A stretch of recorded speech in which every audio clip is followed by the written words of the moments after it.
Siapa saja yang ingin mencintai Allah Subhanahu wa Ta'ala, maka ia diajak untuk mengikuti Rasulullah Shallallahu Alaihi Wasallam. Al-Quran menyatakan bahwa beliau harus mengatakan kepada umat manusia, "Katakanlah, jika kamu benar-benar mencintai Allah, ikutilah aku. Niscaya Allah akan mencintaimu dan mengampuni dosa-dosamu. Dan Allah Maha Pengampun lagi Maha Penyayang." Al-Quran Surat 3 ayat 31. Dengan mengamalkan ajaran-ajaran beliau, mereka akan disucikan. Dengan demikian, mereka akan meraih cinta Allah Subhanahu wa Ta'ala yang akan melindungi mereka dari perbuatan dosa. Ketaatan kepada Rasulullah Shallallahu Alaihi Wasallam adalah bagian yang tak terpisahkan dari ajaran Islam, sebagaimana dinyatakan di bawah ini.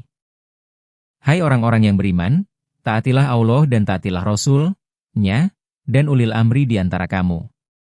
Kemudian jika kamu berlainan pendapat tentang sesuatu, maka kembalikanlah ia kepada Allah, Al-Quran, dan Rasul, Sunnahnya. Jika kamu benar-benar beriman kepada Allah dan hari kemudian. Yang demikian itu lebih utama bagimu, dan lebih baik akibatnya. Al-Quran Surat 4 ayat 59. Penjelasan dari ayat tersebut. Pertama-tama, kaum muslimin harus taat kepada Allah dan Rasulullah Shallallahu Alaihi Wasallam. Kedua, mereka harus menaati para pemegang wewenang, ulil amri, yang menyerukan ketaatan atas nama Allah dan Rasul-Nya. Para pemegang wewenang ini bertugas menerapkan rincian dari prinsip-prinsip yang diajarkan oleh Allah dan Rasulullah Shallallahu Alaihi Wasallam. Frasa, jika kamu berlainan pendapat tentang sesuatu, bermakna bahwa jika timbul perselisihan dengan para pemegang wewenang mengenai penafsiran atau penerapan prinsip-prinsip tersebut, maka persoalan tersebut harus diselesaikan dengan merujuk kepada Al-Quran dan Hadits. Derajat-derajat luhur yang dapat diraih oleh mereka yang taat kepada Allah dan Rasulullah Shallallahu Alaihi Wasallam digambarkan dalam ayat-ayat berikut. Dan barang siapa yang menaati Allah dan Rasul-Nya, mereka itu akan bersama-sama dengan orang-orang yang dianugerahi nikmat oleh Allah, yaitu para nabi, para siddiqin, orang-orang yang mati syahid, dan orang-orang saleh. Dan mereka itulah teman yang sebaik-baiknya. Yang demikian itu adalah karunia dari Allah, dan cukuplah Allah Maha Mengetahui. Al-Quran Surat 4 ayat 69 dan 70. Dalam ayat ini, mereka yang taat kepada Allah dan Rasul-Nya diberitahu bahwa mereka akan bersama dengan orang-orang yang sempurna, yang tergolong dalam 4 kelas, para nabi, para siddiqin, orang-orang yang benar, para syuhada, orang-orang yang mati syahid, dan para syalihin, orang-orang saleh. Meskipun mereka belum mencapai tingkatan mulia dari keempat golongan tersebut, mereka berada bersama mereka. Artinya mereka akan berada dalam golongan yang sama di akhirat kelak. Rasulullah Shallallahu Alaihi Wasallam pernah ditanya tentang seseorang yang mencintai suatu kaum, tetapi ia belum bisa menyamai mereka dari segi kualitas dan amalan. Beliau menjawab, seseorang akan bersama dengan orang yang dicintainya.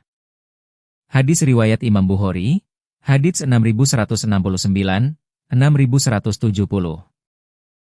Artinya, ia terhitung atau termasuk ke dalam golongan orang-orang yang ingin ia teladani, meskipun ia belum mampu mencapai derajat dan standar mereka yang tinggi.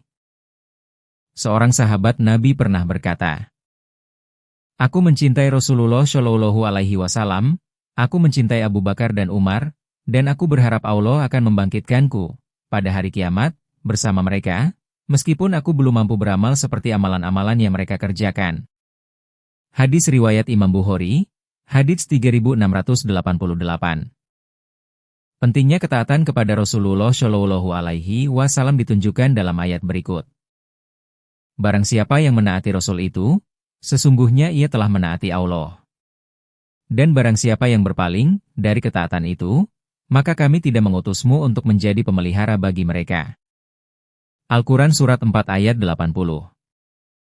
Dalam ayat ini, ketaatan kepada Rasulullah Shallallahu Alaihi Wasallam dinyatakan sebagai ketaatan kepada Allah.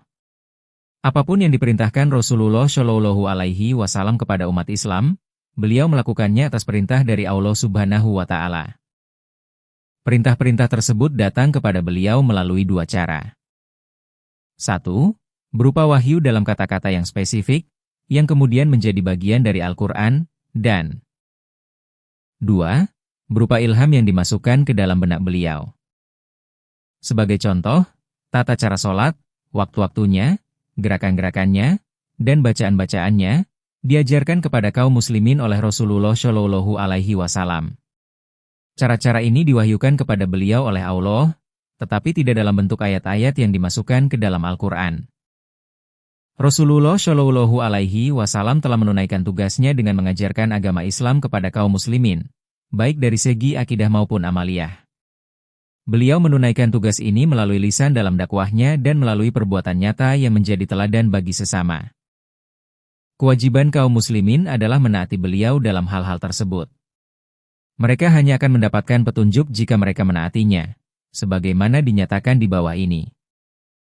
Katakanlah, taatlah kepada Allah dan taatlah kepada Rasul, dan jika kamu berpaling, maka sesungguhnya kewajiban Rasul itu adalah apa yang dibebankan kepadanya, dan kewajiban kamu sekalian adalah apa yang dibebankan kepadamu.